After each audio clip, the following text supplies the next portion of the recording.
finest for news, talk, and sports. We are Femi and the Gang, and it's a lovely Tuesday evening or Tuesday night, more like in the city of Lagos, and it promises to be fun, bringing to you all the very latest in the world of sports, from football to basketball to Formula One, and of course to the big Premier League games that are to go down today. Previewing all of that on the broadcast today. My name, of course, is Samuel Victor Akman, bidding you warm welcome to the broadcast.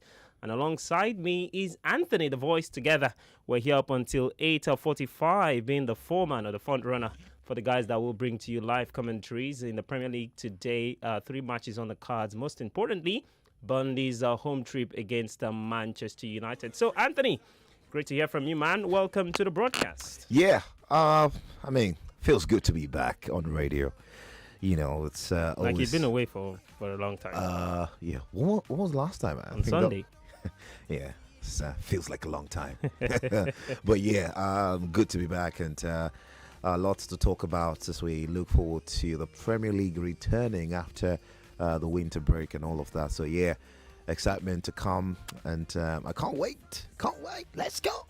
All right, then, let's get the show on the road. Remember, guys, the most important parts of the broadcast is you out there listening to us, whether you be having dinner with wife and the kids, or you'll be driving home in traffic, or you're just chilling out with your friends at a bar or at home. Dinner by this time, really? Yeah, this is the best time to have dinner. It's past 7. But it's dinner time, Anthony. Apparently, Nigerians, a lot of Nigerians, let me not generalize, but a lot of Nigerians barely eat at this time. Yeah, we most especially. It is. When's your dinner time? Dinner time. Well, probably 10. 10? You're not even early. I mean, most times we finish here, 10, 10:30, 11 sometimes. Yeah. And, well, not really every time we have something to eat before coming on air. Yeah. So it's a bit difficult for us. But, yeah, it's the job, yeah? It is. We give up our dinner time for the sake of the job. I tell you. So you out there having dinner, sipping on some nice Italian wine or French wine or something, coffee. You know, just really having... Yeah, you don't drink coffee at night? Well, except I want to stay awake all night. Right? You know? Yeah. So seem to be the best. Yeah. I love coffee. I love wine. I love beverages generally. Yeah. So whether you having dinner or whatever it is you're doing out there and just listening to us, you are the most important part of this broadcast. You can dial 0700 993 993 993 to get through to us in the studio to be part of the conversation.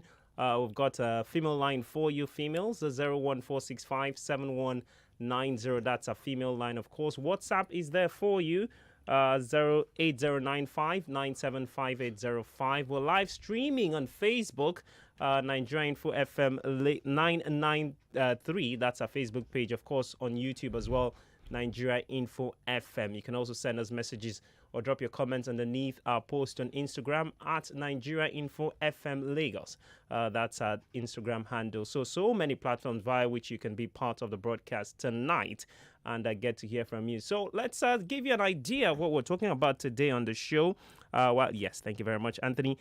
From football on the local scene, we're going to be talking about the appointment yesterday of Augustin Eguavon as the now permanent interim manager of the Super Eagles of Nigeria. Yes, I think that's what it is. He's still on an interim basis, but for a temporarily permanent. No, it's still interim. Yeah, but it's a bit, I think, until after. It's still not permanent. Well, for the time being, we had an interim manager for the Nations Cup. Now we have a permanent interim manager up until after. Well, you can't use. I guess they do understand what I mean. So it's not a full-time job. It's not going to be for the long term, but for the foreseeable future. So it's still interim. Yeah, it's interim. It's like a suffix now, interim, but the prefix it's a permanent thing.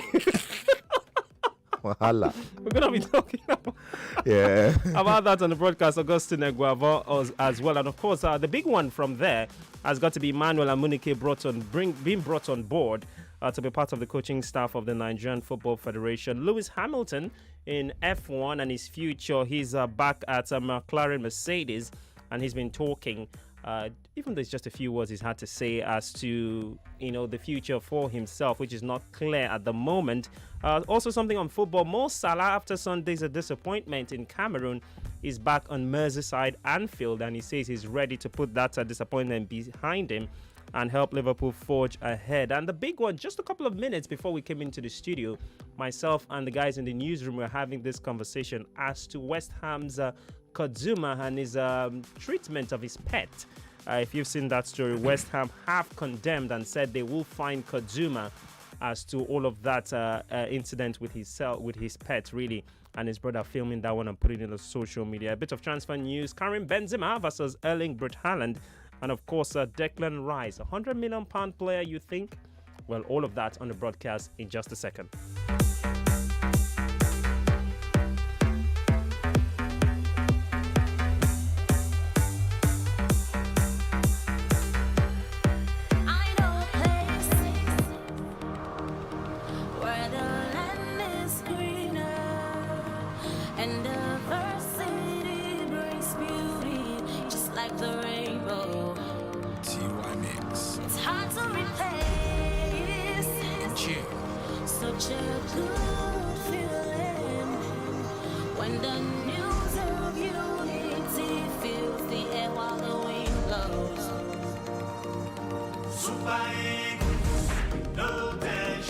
Well, I don't know if this is tension, but it certainly is good news to a certain degree for the Super Eagles of Nigeria. Yesterday, the Nigerian Football Federation announced the reconstitution of the technical crew of the senior national team, that's the Super Eagles of Nigeria, with Augustine Eguavon set to stay on as the interim technical advisor of the team, while former Nigeria's World Cup star and former coach of the under-20 national side, Emmanuel Amuneke, who was also former coach of the Tanzania national team, has been drafted in as immediate assistant to Augustine Eguavon.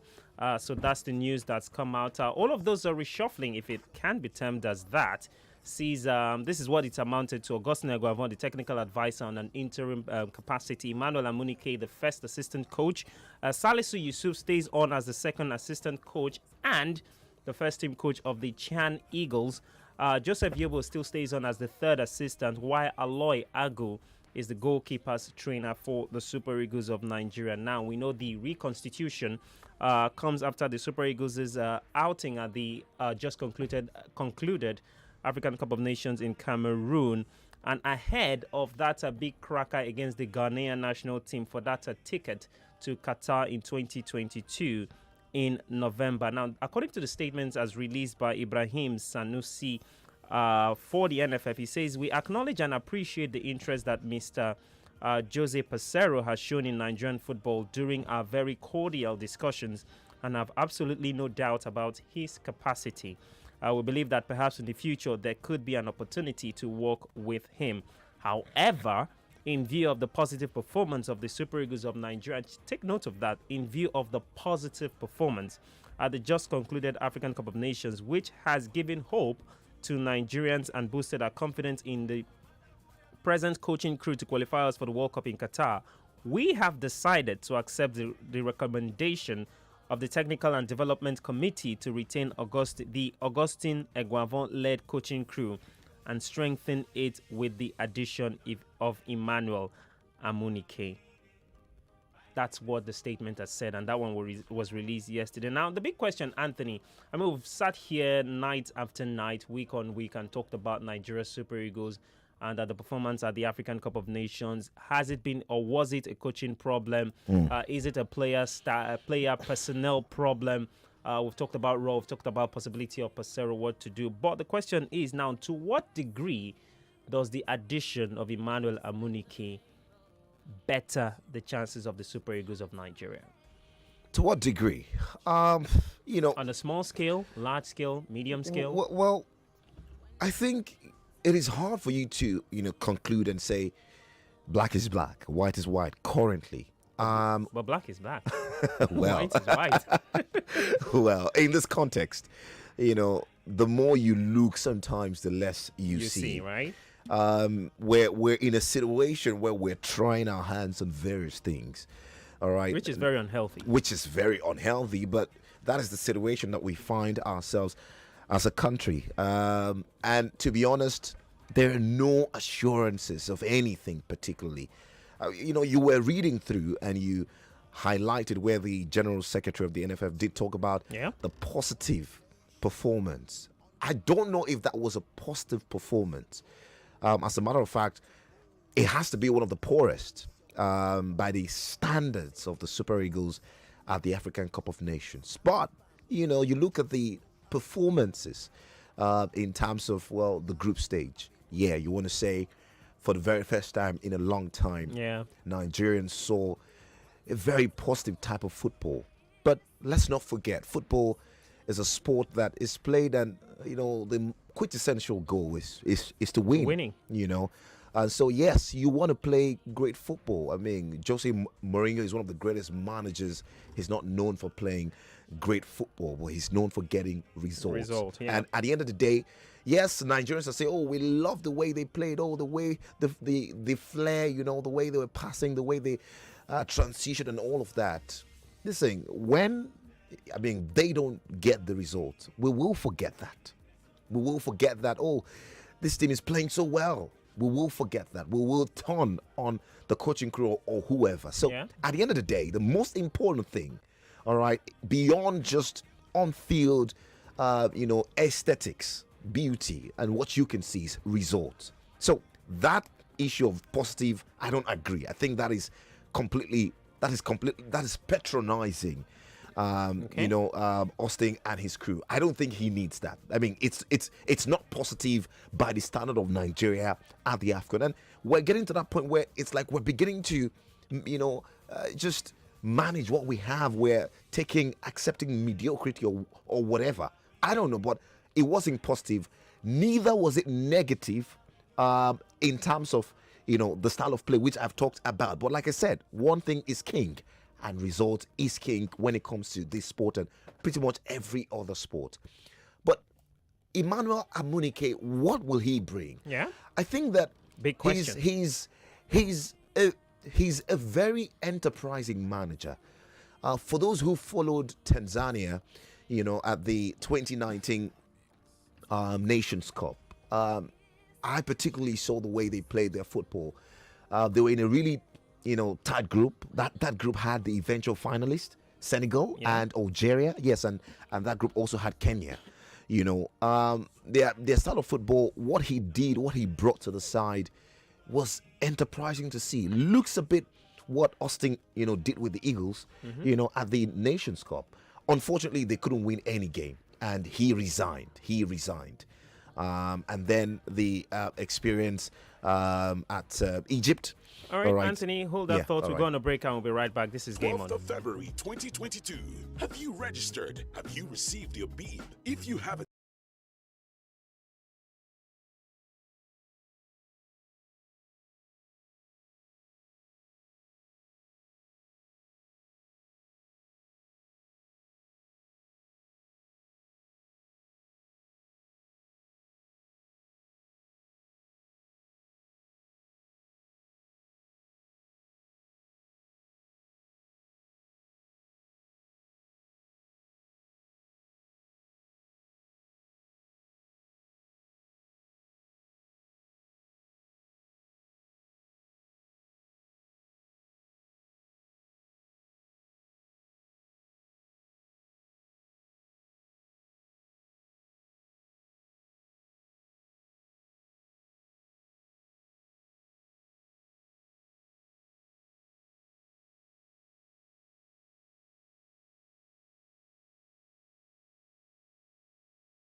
Football Frenzy, where we've got live commentaries for you on the Premier League games that will go down today. Most importantly, Burnley's home game against Manchester United in the Premier League. Before the break, we were talking about the appointment or the reconstitution of the Nigerian Football Federation, which sees Emmanuel Amuneke assume the role of first assistant manager to the interim manager. First assistant chief coach to the interim manager. How does that even make sense? Really? Chief coach to the interim manager. No, interim technical advisor. Those are the terms. Why is it that it is in Nigeria that we come up with all these many terminologies? It is. I can't believe we've gone back to those days of technical advisor. We used to have with Gennard Raw, what's his name? Westerhoff and Pomfrejo and Co. Why? It is what it is. If you don't get it, forget about it. Anyway, Anthony, before the break, you were talking about all of this that seems to be a bit of a conundrum. Yeah. I was talking about Emmanuel Amuneke and what he could bring. Talking about his experience with the Tanzanian national team and such a great feat he did for that country. Only their second appearance, at the Nations Cup, and came up against really big dogs when it comes to teams on the African space. They weren't blown away. The style of football was very positive, very qualitative too, especially in terms of the attack. Fleet-footed, quick interchange, good passing. Those were the kind of things that we saw with that Tanzanian side that he handled, and then his experience, in Egypt, having to first be the manager, of Makassar SC, and then eventually change to a director of academy. So his experience also back home, not so many remember, but he was one time, manager of, I think it was Julius Berger and Ocean Boys, and then the one still exist, Ocean Boys. The Ocean Boys really? Should still, or they've changed their names. Maybe, I need to get that. But those were some of the Nigeria teams. Julius Berger, Ocean Boys. Those were some of the teams who were the pioneer teams. In the 80s and 70s. So his experience, he's gathered a bit of some experience, but he's not been able to handle a team with top talent. All right, which Super Eagles will provide him the opportunity to. We can't say in clear terms, all right, that this is what we are going to see. But I do think that he and Austin share similar philosophy in terms of the style of play and all of that. Like I said, nothing is cast in stone. The plan one for NFF is, listen, if we qualify for the World Cup, they stay.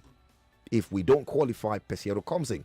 I was reading the NFF have also said they're still in contact with Pesero. So I don't know. He's going to be that backup plan. And a lot of Nigerians have been clamoring, let him get the job or let him stay on an interim basis. This is the ultimate test. It is the ultimate test. It will determine what happens with Austin and Amuneke also, because if Pesero comes in, depending, NFF might also say, Emmanuel Amuneke should be part of, his backroom staff. Yeah. So I think it's been long overdue. There have been lots of clamor for Amuneke to get into. And now he's here. Now let's see what they can bring to the table. Nigeria have to be at the World Cup with such a terrible performance. Maybe not terrible, but with such an underwhelming performance at the AFCON. The only consolation now is that, we're able to take Ghana to bits and really, show that, yes, in recent times, our football is actually doing better than theirs, when it comes to national team level. They've gone through a lot of thick and thin. And I mean, the conversation of Hooting.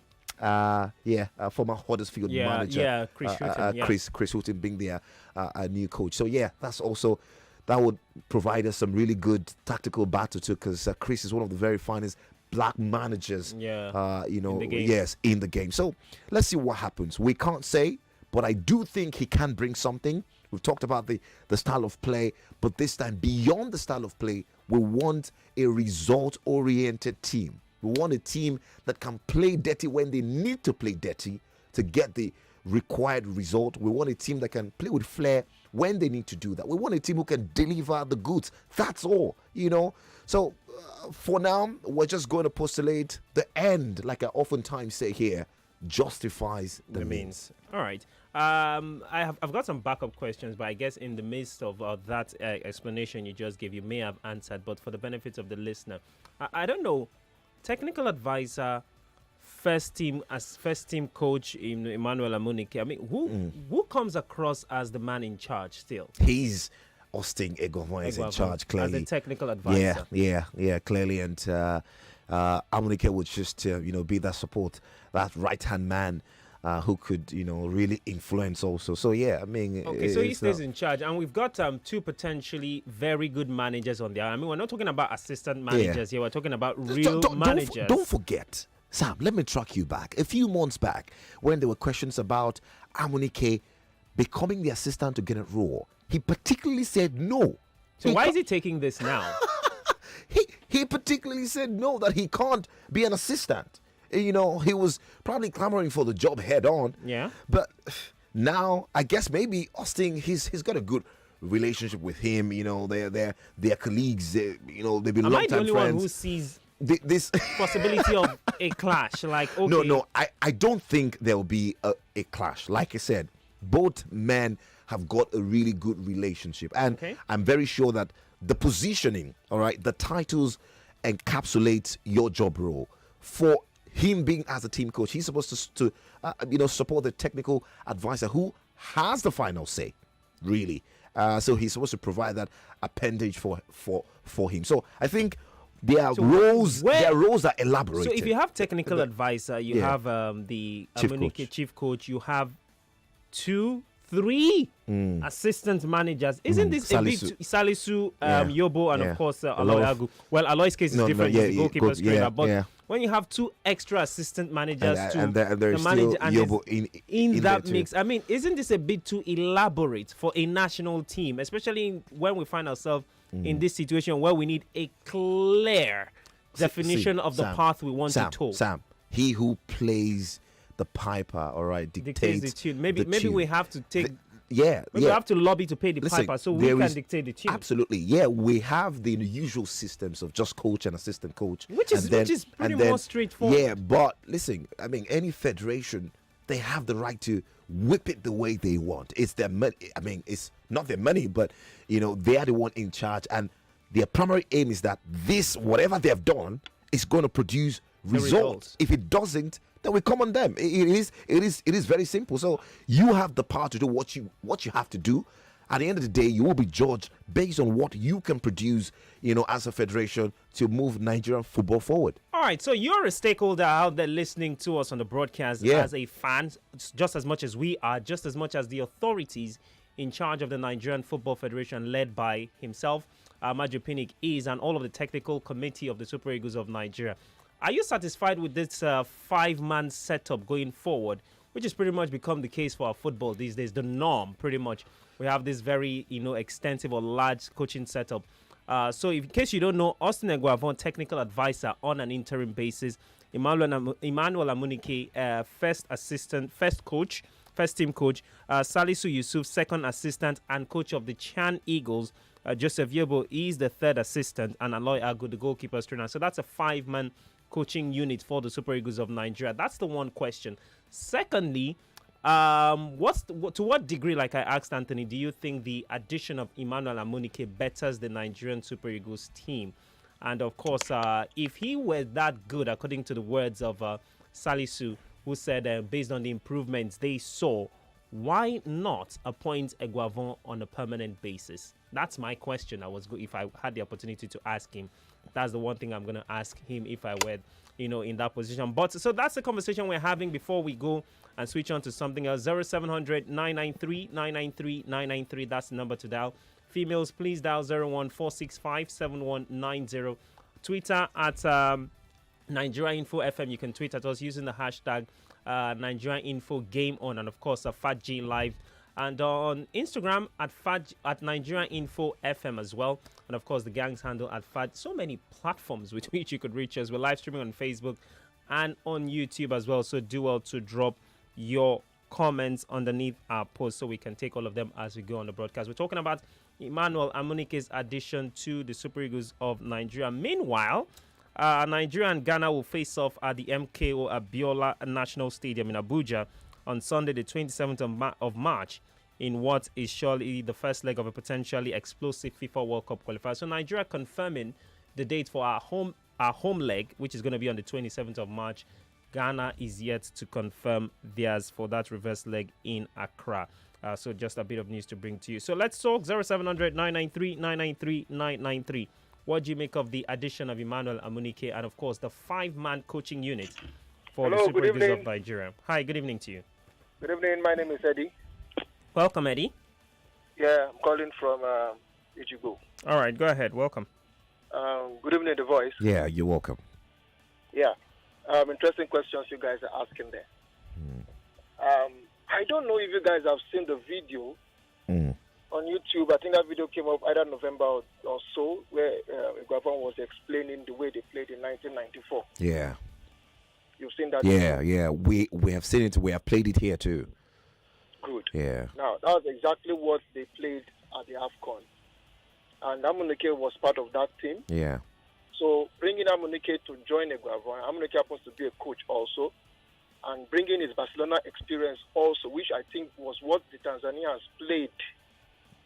So there's definitely going to be an improvement in that team. All right. Now, why? Amuneke refused to work with Ghana Raw. I believe he believed he was better than Ghana Raw. Now, what I am seeing is this. Hello, no. Eddie? Oh, no. Network. All right. Your connection is bad. You may have to call sorry us back. about that. And you're making a very interesting point. Good evening to you. Hello, good evening, Samuel. Hi there, Friday. Good evening. Yeah, good evening, the great voice. Yeah, you're welcome, boss. Yeah, this is Friday from Igweleri. Great to hear from you, Friday. Yeah, Samuel, you have said it all. Amuneke, you asked a question of what he had. I want to answer you this question, Okay. Samuel.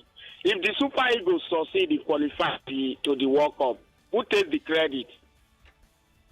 All of them. It's a Guavon. Okay. See, assistants, all assistants. Why do we do this?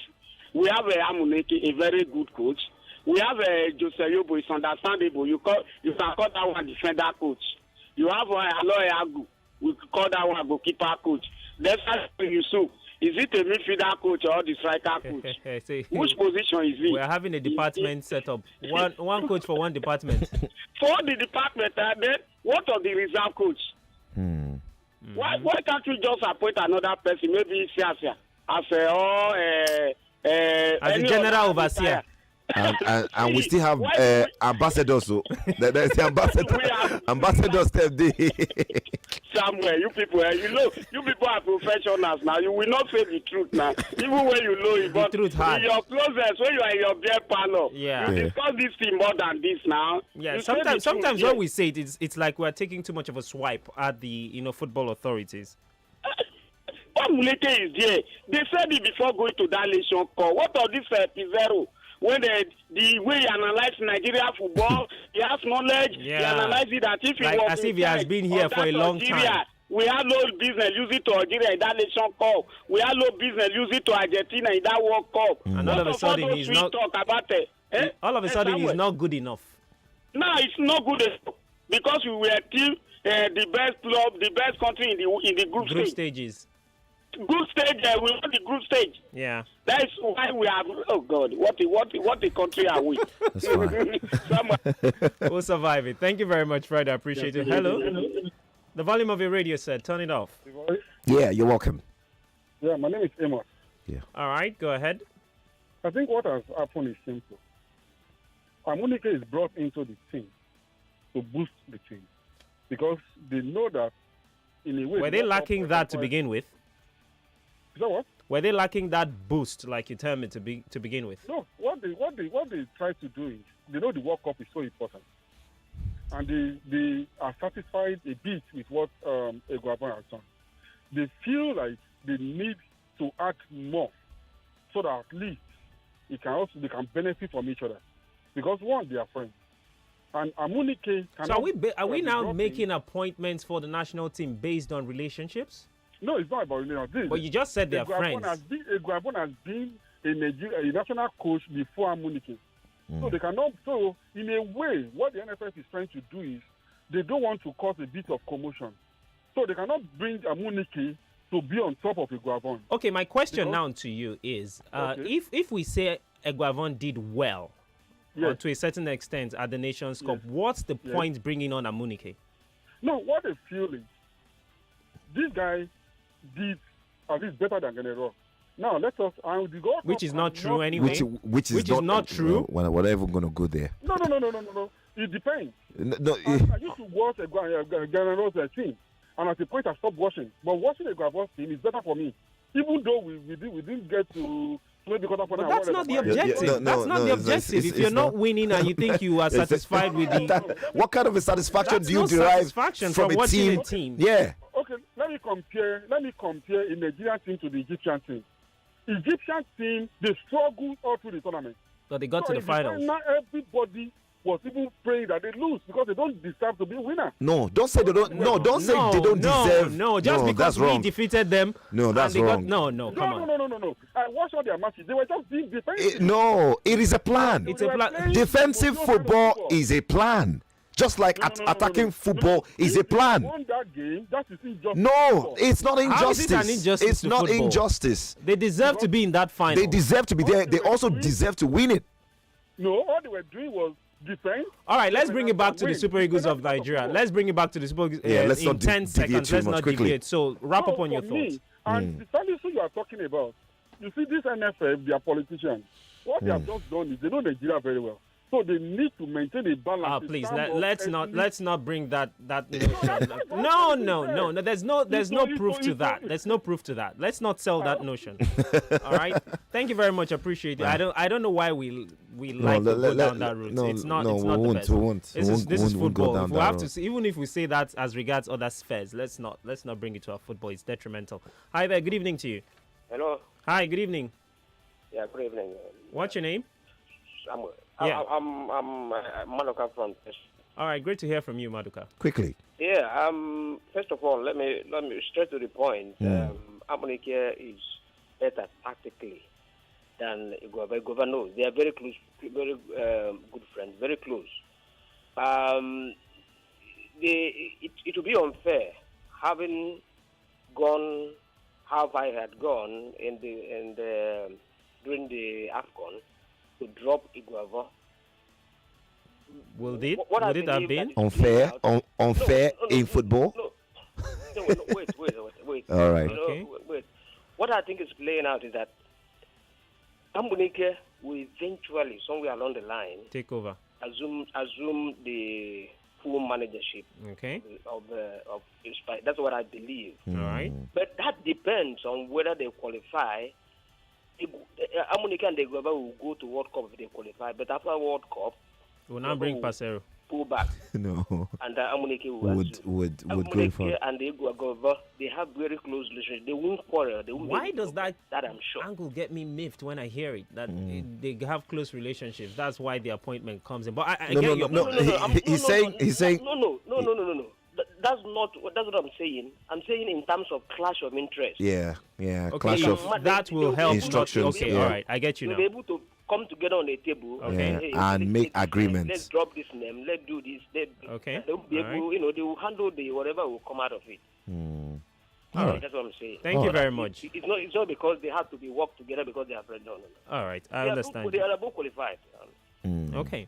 All right. Thank you very much for calling. I appreciate you. We can take at least one more call. Let's see if we can do that. Good evening to you. Good evening. Hi, good evening. What's your name? My name is Ikechukwu. Welcome, Ikechukwu. Very quickly, please. I'm calling from Jakonde in Ojo local government. You're welcome. All right, go ahead. Yeah, the discussion I've been listening to. I'm a first caller in the program. Wow. Oh, first time caller. Welcome. I appreciate We'll welcome you. But not a first listener. Yeah. This appointment, you see, where I cannot understand the NFF is the interim there. Interim. Why interim?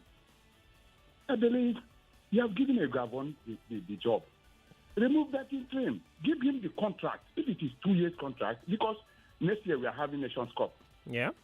Ivory Coast 2023. And how many months do we have before we enter the qualification? So I think give him that job. Let him be the technical advisor. Give him contract. Let him concentrate and know what he is doing. Why this interim? You gave him interim to the Nations Cup. And after the Nations Cup, you are satisfied with what he did. Why put in that interim again? That's where I don't like, because the Portuguese man that you wanted to give the job, you couldn't have called it interim. Yeah, certainly. You planned to give that man full-time contract of about 3 or 4 years. But don't forget that Austin Eguavon was the technical, director, was the chairman of the year. So he had a job, and then had to draft into another position on the interim. So you have to put that into cognizance too. Yeah, but the technical report, the report they got from the Nations Cup, said that he did well. And he has the qualities to be the full-time manager. He has that quality. That is what I'm saying. You added to can him. also be a full-time manager. You are trying to clash the two big men. You are putting them together. All right. Believe there is no problem. So you're not satisfied with it?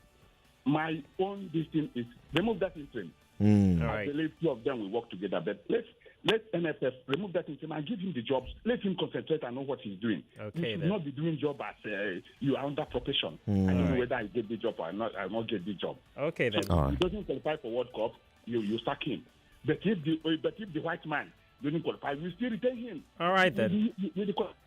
Thank you very much, man. I appreciate you. We've got a break in less than 2 minutes. We'll see if we can sneak in, Anthony, some messages on Facebook if we've got them. And, of course, on WhatsApp as well. Keep your thoughts coming in. This one says, good evening, guys in the studio. My name is Edwin from Please let us tell ourselves the truth. Augustine and his men of coaches cannot take Nigerian football to a higher level. Can you tell me the club Augustine has coached before? All right, if you ask me, who I go ask. Good evening, Samuel and Anthony. You see, this appointment is just for the Ghana game. After that game, you go they hear another story. Please, we should not write Ghana off, because they know they use here Nigeria. Lucas from Ikpaja. Thank you very much, Lucas. For the guy asking questions, he has handled Bendel Insurance on the 20. All right, Eimba, for those who remember. So he's handled quite a number of teams back home. Sunshine Stars. So he has a local experience. Yeah. Right, and international experience as well, having coached Tanzania. We're going to break. We'll be right back, guys. This is Game On 99.3 Nigeria. For the voice of Samuel, you're hearing, and of course, Anthony, the voice on the broadcast. We'll be right back.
media, Instagram, and of course on Twitter. The tech is dancing to this quite a lovely song by One Day Cole. He calls this one "Call My Way." Come My Way, rather. A very interesting song. The move they made, the way they dance the thing, just make me really like the song. Right? So shout out to them. But back to Game On right here on 993 Nigeria Info. We were talking about the Super Eagles of Nigeria before the break. Time to switch conversation and talk about something else in the world of Formula One. We're going to switch our conversations a bit. I will come back to football very shortly. But let's talk about something that's happening. Lewis Hamilton has reappeared for the first time in a long while. Lewis Hamilton has been seen at the Mercedes factory this week as the team builds up to the new F1 season. Hamilton's participation this year had been thrown in doubt following the controversial end to the season last time out, where Max Verstappen won the F1 title.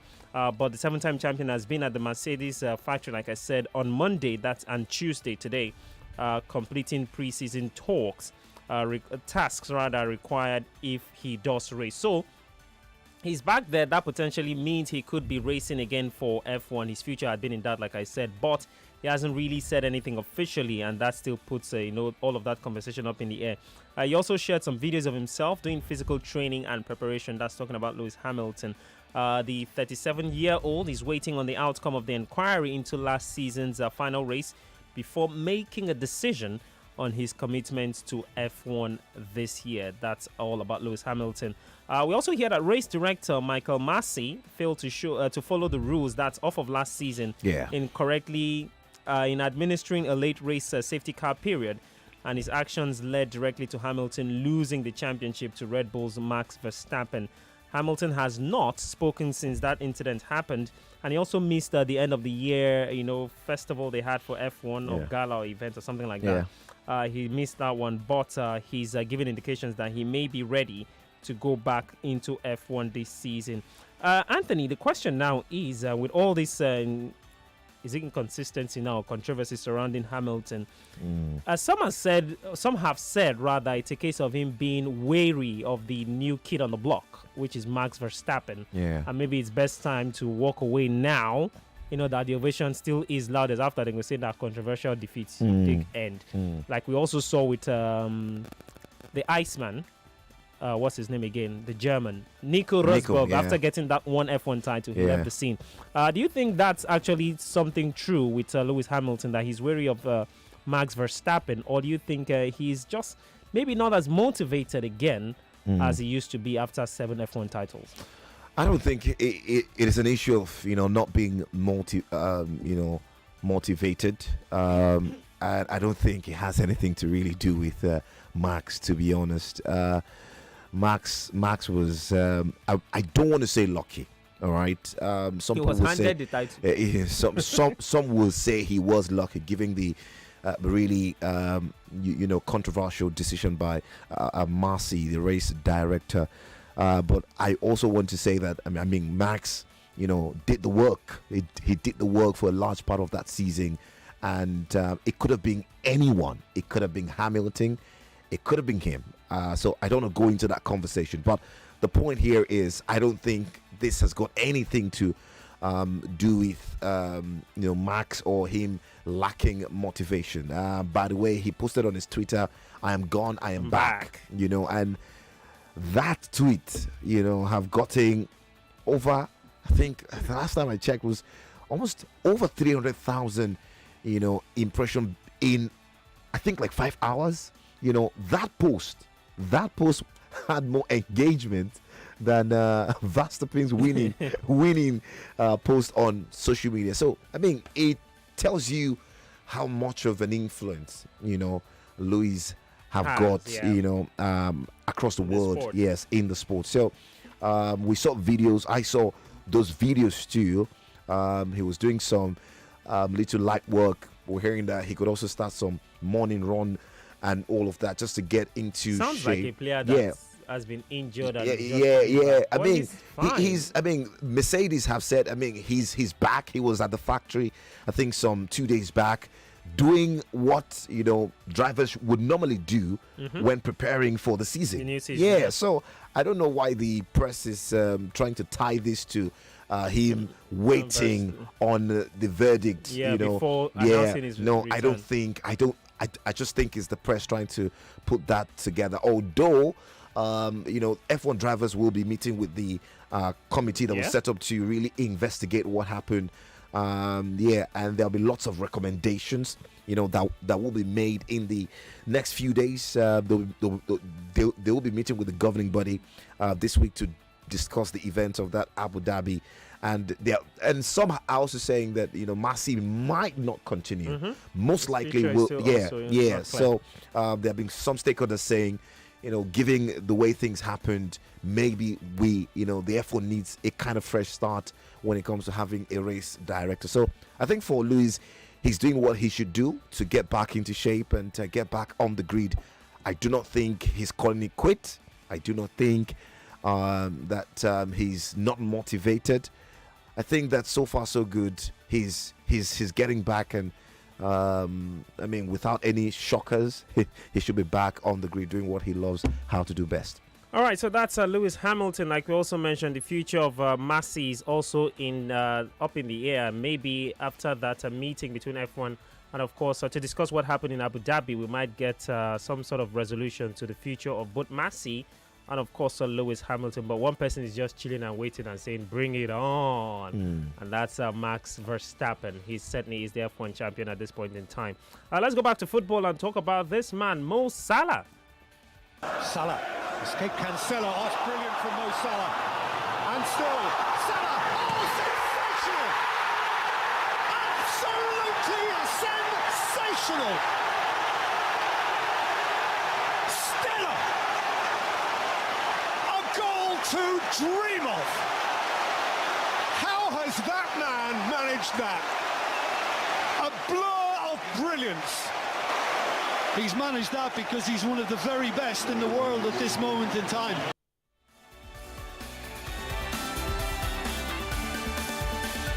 Well, it certainly wasn't at his best in Cameroon a couple of days ago as Egypt succumbed to defeat to Senegal, led by his teammate Sadio Mane. But Mo Salah is back at Anfield, back at Melwood, back at Liverpool, back at Merseyside, and it could be in contention to face Leicester City on Thursday in the Premier League. After that AFCON final, Jurgen Klopp has confirmed earlier today. Salah's Egypt were beaten by penalties by Senegal, in which he captained and did not take a spot kick. He was waiting to take spot kick number 5 and be the hero again. But Mane and Edouard Mendy had other ideas for that one. Klopp told the Liverpool website that Mo is now back. I spoke already to him. He's very disappointed, of course, but looking forward to all the things coming up here now. I spoke to him, and pretty much the first thing Mo told me was, I'm ready. You know the way Jurgen Klopp used to laugh. I know, right? He's an experienced player. He's a physical monster, to be honest, so we have to see. He will obviously have a little recovery session today, and we will see how he feels tomorrow, and from there we go. Sadio, on the other hand, that's Mane, flies out if it is possible on Wednesday, so will arrive here on Thursday, but he is, of course, not going to be involved in the Leicester City game. Now, if we tie this to the situation we had, one other player returning to North London and playing, barely 48 hours. He played 2 games and he continued from where he left off. That's Thomas Partey, not taking swipes at Arsenal. And picked up a red card. Yeah, picked up a red card in that one. So, bad omen. I mean, if you're Jurgen Klopp, would you throw your best player who's just returned from, losing final into your team for such a crucial game against Leicester City? Liverpool obviously absolutely need to win that game to put themselves in that flailing conversation of being title favorites. So, I mean, would you throw him in, or would you say, I know you are motivated to play, but this is a different ball game. You need to sit this one out. Nah, I don't think, he will be played. If that was a Liverpool City or a Liverpool Chelsea or not even a Liverpool Man United, because Man United and something else. But if it was a game of really, really high test for the team, and a game where you could really make do with his brilliance, then maybe that conversation will be there. And even at that, we'll be looking at maybe a potential, maybe 20 minutes, 30 minutes, the last 30 minutes of the game. I don't think it is good. It is, I mean, managers know this. When players coming that way, yes, he joined training earlier today, but you would reckon that Jurgen Klopp will want to give him a bit of a time, all right, to get away from that psychological phase of losing a final. It is, we might sit here and say, oh, he's a professional, he's supposed to get on with his game, but trust me, in his quiet moments, in random moments, he'll always remember that game, flashes of that game. So it is psychologically sane for the manager to say, you know what, I mean, we've been doing well for the records, you know, Liverpool have been doing well even in his absence. So yeah, I don't think they should have any problems really. Leicester aren't particularly the best of sides this season. So yeah, Liverpool should be fine without him. At least give him some bit of time to get his psychology back into the right frame and before he gets back on the pitch of play. All right, so for Anthony, clearly leave him out of that side, at least for this particular game, and see how he recovers mentally and emotionally from there on. So according to Klopp, he's back. We saw videos of him training. And of course, Virgil van Dijk saying he's back. I mean, he's back. you could really see how excited they were. Yeah, and the joy. He's such a player. But Liverpool have performed, like you mentioned, well with that. They've won every game. Yeah. In the absence of Salah and Mane. Absolutely. Mean, could this be reverse? What do they call it now? Reverse in a negative sense for them, where the players now, the Kings are back. You know, let's take our foot off the gas and let them do what they know how to do. Jurgen Klopp will not allow them do that. I think, he's found a way to keep the energy levels and the hunger of the boys at a very high, even in the absence of Mane, Salah. They're scoring goals, and the likes of Oxlade, Jota, it's being an opportunity for them to yet again remind the manager what they can bring to the football club. So yeah, I don't think they would take their foot off the gas. They really need to continue now even more than ever to continue to put that pressure. Really, Jurgen has talked about how disappointed they are with the way the point difference is, and I have a feeling they have to just keep winning games and hope something happens. All right, so hoping for them. By the way, breaking news, Palmeiras booked their Club World Cup final meeting with either Chelsea or Al Hilal. So they won earlier today, defeating their opponent. So they will face either Chelsea or Al Hilal. Chelsea play against Al Hilal tomorrow. Yeah. That's Odion Judy Gallo's club. Yeah, new club. Yeah, in the semi-final tomorrow. So hoping that things don't go well for Odion Judy Gallo. Yeah, and he scored in that game. They won 6-1. Yeah, Al Jazeera. Go see Bar tomorrow. That's from a Chelsea perspective. It would be perspective. nice to see Odion against Chelsea. It would be really nice. Again, back from their meetings in the Premier League. So wait to see how that one pans tomorrow. By the way, the Chelsea manager, that's Thomas Tuchel, not with the side. Yeah, and the assistant manager, isolating after contracting COVID, has spoken about the fact that they will be in constant conversation with Tuchel all the way from his home in London. That could be a big miss, really. It will be a big miss. Really, there's no doubt to the fact miss, that it will affect them. We saw the performance in the FA Cup against Plymouth, how disjointed it was. But this is a different ball game. The players know they have to step up to play that one. All of these conversations tomorrow on Game On. But let's talk about something that is also developing. I remember, guys, live football to go down today. 3 games in the Premier League for you. Newcastle United against Everton. That's Frank Lampard against Eddie Howe, 2 of the best English managers. Go head-to-head today. West Ham United against Watford, David Moyes' side, looking to rekindle their fine start to the season. Burnley against Manchester United. Manchester United fresh from being knocked out of the FA Cup by Middlesbrough. We'll see what response they have to Burnley, who are fighting for their lives in the relegation. Yeah. I'm seeing something. Despite that conversation that we had. Yeah. All right, perfect time that we talk about it. So, Zouma starts. He's in the starting 11 for West Ham United, and I don't know, good decision or bad decision? Well, I tell you that. I mean, we're just talking about leaving out Salah for that reason. Yeah. Why throwing a player? No. I mean, Zouma is a bit. I mean, different from the Salah case. Zouma was embroidering a video his younger brother posted where he was kicking his pet, a cat, and was kicking it like a football. Slapping it. Oh, really? And since then, I mean, there have been lots of criticism, from various, some of which I support anyway. I mean, you have to, in this part of the world, I don't know how well we take things like that seriously, but we certainly don't. Yeah, we certainly don't. But in the Western world, you can't maltreat animals. You can't, just especially the the domestic animals, ones. Even the wild animals. I mean, they have their space. You don't go into the bush and start killing wild animals. Yeah, they are big on preservation and all of that. And Zouma, was embroidered in that. They've been criticizing that the club should punish him. They've said they will find him. Yeah. So, but he's in the starting lineup. That shows you that the club surely needs him more than. He's been such a big player for them since making that move. And I mean, we know that West Ham have got their own fair share of defensive issues. Angelo, is out. They don't really have a lot of centre backs now fit. And to be honest, after losing 2 games back to back, they surely need to win. They surely need to get themselves back on the way. So let's, I think we've answered that conversation. But in the aftermath of that, in case you don't know the story, Zouma's brother made a video and put on social media of Kurt angry at his pet, his cat. He was kicking it and slapping it, or kicked and slapped. And that video went viral. And Animal Control have, jumped on it and kicked against it. Premier League bodies, football bodies, basically Animal Rights Control, have been asking for him to be punished. Even the player has apologized. Players Association, calling for more action against PFA, yes.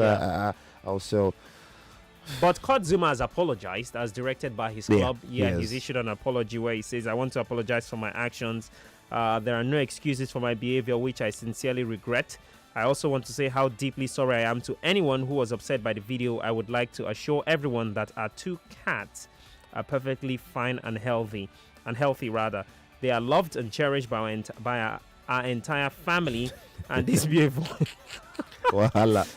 this behavior was an isolated incident that will not happen again." Anthony, the big news is Talk Sport radio host Mike Graham has called for Zouma to be kicked out of the Premier League. Ridiculous. Crazy talk? Crazy talk. Nonsense talk. You don't think that's... No. It wasn't like he killed the cat, all right? I wish I could have the conversation myself and the guys were having in the newsroom. He didn't kill the cat. Us into but like we've said, what he did was wrong. Because, I mean, you have to be sensitive to where you are. And to be honest, I mean, he should know better, really. And we have said it, the club will do the punishing, which they have.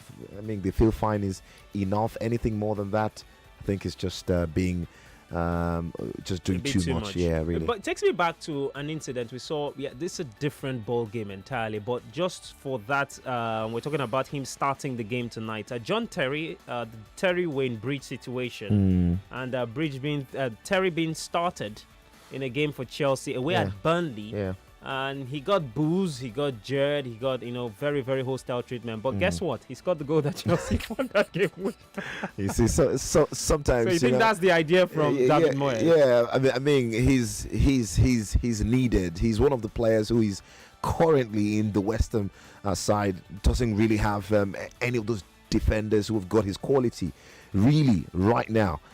So he's desperately needed. The club is not in a really good position, and to be honest, David Moyes would have said, "Please don't even suggest. Don't try it. Don't go there. Don't go there. I want to win my football game. That's what is more important to me now. That later. All right. Let's talk about a bit of transfers. We're prepping up. We'll have a break to go into again, and of course, preparing for the guys to come take over. Chuma, David, and of course, Adeze. They've got live football coverage for you. Karim Benzema, the Real Madrid striker and French international, has demanded, he's 34 years by the way, he's demanded a meeting with the number 1 person in Real Madrid, that's Florentino Perez, in March as he fears that, come on, I hear so now won't buy Erling Haaland and not serious. So. Let's know what we are doing. What does that mean for me here, Karim Benzema? And Anthony, we know how ridiculously important he is to Real Madrid and Carlo Ancelotti's side. I mean, there's no why wouldn't you add quality if you have the opportunity to do that? But at the detriment of Benzema, who is arguably the best player for Real Madrid, smart move? Or do you think if you're a flopper and you're hearing this, will you be satisfied that a player wants to have that showdown talks with you, or will you be saying, come on, go and sit down? No. I mean, I think that it shows that the player is thinking. It shows that the player really values himself, and he also wants the club to respect and value him too. And in this regard, you know, he needs to know where he stands. Is it a case where Erling comes in and I become second fiddle? I still want to play. Is that not clear enough? Because we're seeing that currently Benzema, it's like he's getting better as he's growing older. He's been terrific. 17 goals in 21 La Liga matches so far this season. He's been such a player, really, especially since the exit of Cristiano. So I think it's only wise he can have that conversation, and he knows where he stands. And if it's an issue of maybe you need to find somewhere else, he begins to look for another club. Yeah, because he wants. Don't forget, he's also back to the French team. National team. All right, and he wants to continue to play at the very top level. He has shown that he can deliver. All right, so yeah, it is a very good conversation. I mean, so many players run away from conversations like this, and sometimes when they eventually get deprived of play time, they don't have a standing, so you should have, and the kind of relationship that Fiorentino Perez have got with his players are really close. He talks to them 1v1. Absolutely. So yeah, let's see what happens with that talk. All right, so do you think Benzema or Erling Haaland? I guess there's only one answer. Really? It is. But let's really consider the form that Karim is in at the moment and what he's done off of last season till now. Yeah. It is a no-brainer. Yeah, he's been great. He's been very good. But if you're bringing Erling, he's the next big thing, arguably one of the next big thing in football now. He won't come and sit on the bench. You're paying over top dollar for him. So you want him on the pitch. You want him playing, living his dream. So it will be a really interesting conversation. Let's see where that swings. But I would say to Benzema, listen, if you guys are bringing Haaland, let me move. Simple. All right. Let's throw in this one before we head off on that break. David Moyes says Declan Rice is £100 million plus player. Is Jack Grealish a 100 million? He used to be. Used to be until he moved to City. Was he ever? He was. Was he ever worth 100 million? Well, with what we have in world football now, nah, he wasn't. But it is the factors that sometimes work when it comes to intra, transfer dealings in England, especially teams, rivals in the same country. Oftentimes, the ratings and the financial impediments, is off the charts. It's what happens. You are making sure that if your player is going to a rival team, you're getting all the money you can get for him. But yeah, I mean, David Moyes, what you expect him to say that Declan Rice is not. He's had a terrific season so far. All right, he's doing almost double of what he did the entire 2020-2021 season. Yeah. Declan Rice has had the highest, penetration into opponents' territory across Europe. The only midfielder who has, driven the ball into opponents' territory more than any player. He's got insane figures. At some point, he hadn't lost, an interception, or he's got some really outrageous starts so far. He's been good, all right, but is it 100 million? Definitely not. All right. So that's the conversation. By the way, he's been seriously quoted by Manchester United, Chelsea, and of course Liverpool, the top clubs in the Premier League. We'll go on a break very, very shortly. Okay, I think we don't have enough time. When we come back, we still have about 3 minutes. Hopefully, Zeta does 3 minutes. Zeta, 3 minutes is 3 minutes, right? Before you do Zeta things, yeah. All right, so let's take your thoughts on the various conversations we've had. Talked about Erling Braut Haaland and of course Karim Benzema. We've talked about Declan Rice, £100 million player or not. We've also talked about West Ham and Zouma. He starts tonight for West Ham United. He's apologized, but he's going to be fined by West Ham United for that video made by his brother where he abused his pet. And of course, Mo Salah says he's ready to play. Do you think he's maybe not in the right frame of mind to start for Liverpool or play for Liverpool, at least for Thursday's game against Leicester City? All right, we'll go on that break and we will be right back. Are you having